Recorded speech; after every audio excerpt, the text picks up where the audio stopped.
હરિયા પરિવાર દ્વારા ભવ્ય સંત મેળાવડાનું આયોજન રાખવામાં આવ્યું છે। વ્યાસપીઠ ઉપર બિરાજમાન જેના દર્શનથી દુઃખ મટી જાય એવા સંતો પધાર્યા છે। દૂર દૂરથી ભક્તો, માતાઓ, બહેનો, આપ સૌના ચરણોમાં મારા કોટીવાર પ્રણામ।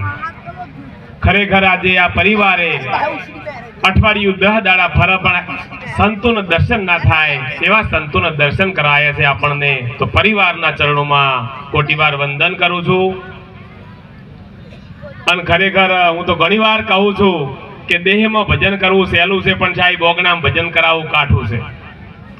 દીકરા હારા હોય, દીકરાની વહુ હારી હોય, એ સાહેબ આવું ભજન થતું હોય।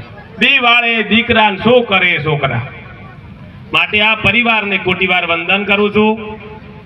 ખૂબ પ્રભુનું ભજન કરજો, કળજુગ છે એટલા માટે મોબાઈલની ટચમાં નહીં રહ્યો તો ચાલશે, પણ સંતોની ટચમાં રહેજો સાહેબ। અને શિક્ષણની તો સમાજમાં ખૂબ જરૂર છે, પણ સાથે સાથે સંસ્કારની પણ ખૂબ જરૂર છે સાહેબ। સંસ્કાર વગર શિક્ષણ ગમે એટલું છે તો નહીં ચાલે સાહેબ। તમે તમારા છોકરાને ભણાઈ ગણાઈને ડોક્ટર બનાવશો, પણ સંસ્કાર નહીં હોય તો સાહેબ એ દારૂડિયા પાકે તમે શું કરશો કહો? માટે ખૂબ સંતોના ટચમાં રહી ખૂબ તમારા સંતાનોને સારા સંસ્કાર આપજો। ગમે એટલા રૂપિયા છે, ગમે એવી ગાડીઓ છે, પણ સાહેબ જો છોકરા ઊંધા પાછા ને તો 100 મહિનામાં ખાલી થઈ જાય સાહેબ। માટે સંસ્કાર વગરનું બધુંય નકામું છે। ઘણાએ કહેતા હતા હાથ હાથ ભેડિયું ને ખૂટે, એને સાહેબ આજે છોકરા રસ્તા ઉપર રખડે છે, એ મારી નજરે મેં જોયું છે। માટે કોઈ રૂપિયાનો ઘમંડ ના કરતા, કોઈ ગાડીનો ઘમંડ ના કરતા। કળજુગ છે, ખૂબ અભાઈને ચાલજો, ખૂબ સંતોની સેવા કરજો। કરશો સેવા તો મળશે નહીં કુછ લેવા કે દેવા સાહેબ। માટે પેઢી તારવી હોય તો આવા ભજન કરજો સાહેબ, પુણ્ય કરજો સાહેબ। અને ખૂબ આજે સમાજ બહોળી સંખ્યામાં બેઠો છે, આપણો સમાજ એક રિવાજ કરવા જઈ રહ્યો છે। દિયોદર મુકામે 4 તારીખે મારા વતી હું પણ જઈ રહ્યો છું ને આપ સૌને પણ અહીંયા પધારવા માટે એક ભાવભર્યું આમંત્રણ છે સાહેબ।